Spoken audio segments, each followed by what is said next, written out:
ہم خدا کے بارے میں جو گمان رکھتے ہیں وہ دراصل ہماری اپنی شخصیت کے بارے میں ہمارے گمان کا ایک عکس ہوتا ہے۔ اگر خدا کے ذکر سے ذہن میں محض الزام اور خوف ہی ابھرے تو یہ اس بات کی علامت ہے کہ خوف اور الزام تراشی ہمارے اپنے سینے کی گھٹن میں پنپ رہی ہے، اور اگر خدا ہمیں محبت اور شفقت سے چلکتا ہوا دکھائی دے تو یقیناً ہم بھی محبت اور شفقت سے چلک رہے ہیں۔ سچائی کا راستہ دراصل دل کا راستہ ہے، دماغ کا نہیں۔ اپنے دل کو اپنا اولین مرشد بناؤ، عقل کو نہیں۔ اپنے نفس کا سامنا اور مقابلہ کرنے کے لیے دل کی مدد لو، کیونکہ تمہاری روح پر ہی خدا کی معرفت کا نزول ہوتا ہے۔ عقل و دل و نگاہ کا مرشد اولین ہے۔ عشق نہ ہو تو شروع دے بتقد تصورات۔ قرآن پڑھنے والا ہر شخص قرآن کو اپنے فہم و ادراک کی گہرائی کے مطابق ہی سمجھ پاتا ہے۔ قرآن کی فہم کے 4 درجات ہیں۔ پہلا درجہ ظاہری معانی ہے اور زیادہ تر اکثریت اسی پر قناعت کیے ہوئے ہے۔ دوسرا درجہ باطنی معانی کا ہے۔ تیسرا درجہ ان باطنی معنوں کا بطن ہے، اور چوتھا درجہ اس قدر عمیق معنوں کا حامل ہے کہ زبان ان کے بیان پر قادر نہیں ہو سکتی، چنانچہ یہ ناقابل بیان ہے۔ علماء فقہا جو شریعت کے احکامات پر غور و خوض کرتے رہتے ہیں، یہ پہلے درجے پر ہے۔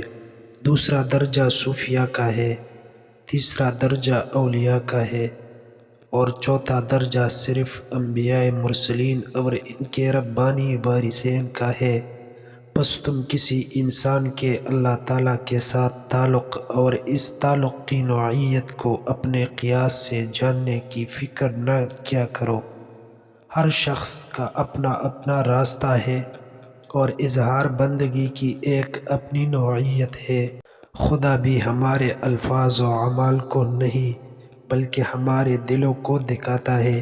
یہ مذہبی رسوم و رواج بذات خود مقصود نہیں ہے، اصل چیز تو دل کی پاکیزگی ہے۔ تم کائنات کی ہر شے اور ہر شخص میں خدا کی نشانیاں دیکھ سکتے ہو، کیونکہ خدا صرف کسی مسجد، مندر یا کسی گرجے اور صومعے تک محدود نہیں ہے۔ لیکن اگر پھر بھی تمہاری تسلی نہ ہو تو خدا کو کسی عاشق صادق کے دل میں ڈھونڈو۔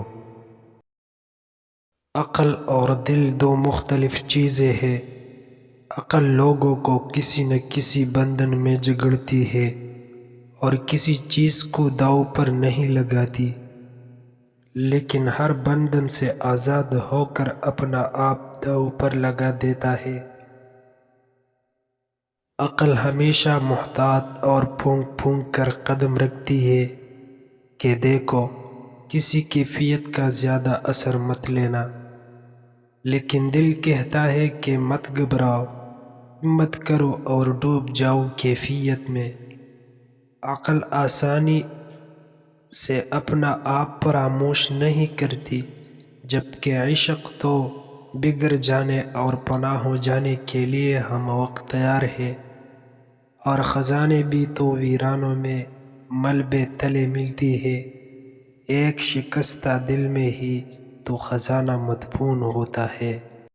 دنیا کے زیادہ تر مسائل الفاظ اور زبان کی کوتاہیوں اور غلط معانی اخذ کرنے سے جنم لیتے ہیں، چنانچہ کبھی بھی الفاظ کی ظاہری سطح تک خود کو محدود مت کرو۔ جب محبت اور عشق کے میدان میں قدم رکھتے ہیں تو الفاظ بیان اور زبان و اظہار اپنی اہمیت کو بیٹھتے ہیں، اور جو کسی لفظ سے بیان نہ ہو سکے اس کو صرف خاموشی سے ہی سمجھا جا سکتا ہے۔ تنہائی اور خلوت 2 مختلف چیزیں ہیں۔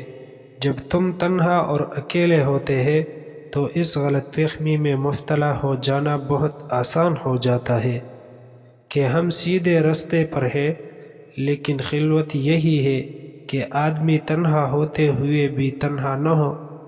بہتر ہے کہ ہماری تنہائی کسی ایسے شخص کے دم قدم سے آباد ہو جو ہمارے لیے ایک بہترین آئینے کی حیثیت رکھتا ہو۔ یاد رکھو کہ صرف کسی دوسرے انسان کے دل میں ہی تم اپنا درست عکس دیکھ سکتے ہو، اور تمہاری شخصیت میں خدا کے جس مخصوص جلوے کا ظہور ہو رہا ہے وہ صرف کسی دوسرے انسان کی آئینہ قلب میں تمہیں دکھائی دے گا۔ صبر اس بات کا نام نہیں ہے کہ انسان عزم معطل ہو کر بے بسی کے ہاتھوں برداشت کے عمل سے گزرتا رہے، بلکہ صبر کا مطلب یہ ہے کہ انسان اتنا دور اندیش اور وسیع نگاہ کا حامل ہو کہ معاملات کے انجام پر نظر رکھتے ہوئے رب پر بھروسہ رکھے۔ صبر کیا ہے؟ صبر یہ ہے کہ جب تم کانٹے کو دیکھو تو تمہیں پھول بھی دکھائی دے، جب رات کے گپ اندھیرے پر نظر پڑے تو اس میں صبح صادق کا اجالا بھی دکھائی دے۔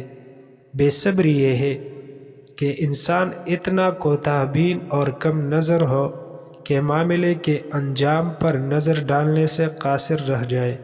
عاشقان الہی صبر کا دامن کبھی ہاتھ سے نہیں چھوڑتے، کیونکہ وہ اچھی طرح جانتے ہیں کہ پہلی کے باریک چاند کو ماہ کامل میں تبدیل ہونے کے لیے کچھ وقت ضرور گزارنا پڑتا ہے۔ مشرق، مغرب، شمال، جنوب، ان سب سے کچھ فرق نہیں پڑتا، تمہارے سفر کی سمت کوئی بھی ہو، بس یہ دھیان ضرور رہے کہ ہر سفر ذات کا داخلی سفر ضرور بنے۔ اگر تم اپنی ذات کے اندرون میں ایک مقام سے دوسرے مقام تک کا باطنی سفر کرو تو تمہارے ساتھ یہ پوری کائنات اور جو کچھ اس سے ماوراء ہے وہ بھی شریک اس سفر ہو جاتے ہیں۔ جس طرح ایک ماں کو بچے کی پیدائش کے لیے درد و کرب کے مرحلے سے گزرنا پڑتا ہے، اسی طرح ایک نئی شخصیت کو جنم دینے کے لیے تکالیف سے ضرور اٹھائی پڑتی ہے۔ جس طرح ایک دن کو اپنی روشنی پوری شدت کے ساتھ بکھیرنے کے لیے شدید گرمی اور حد برداشت کرنی پڑتی ہے، اسی طرح محبت بھی دکھ اور درد کے بغیر تکمیل کو نہیں پہنچ سکتی۔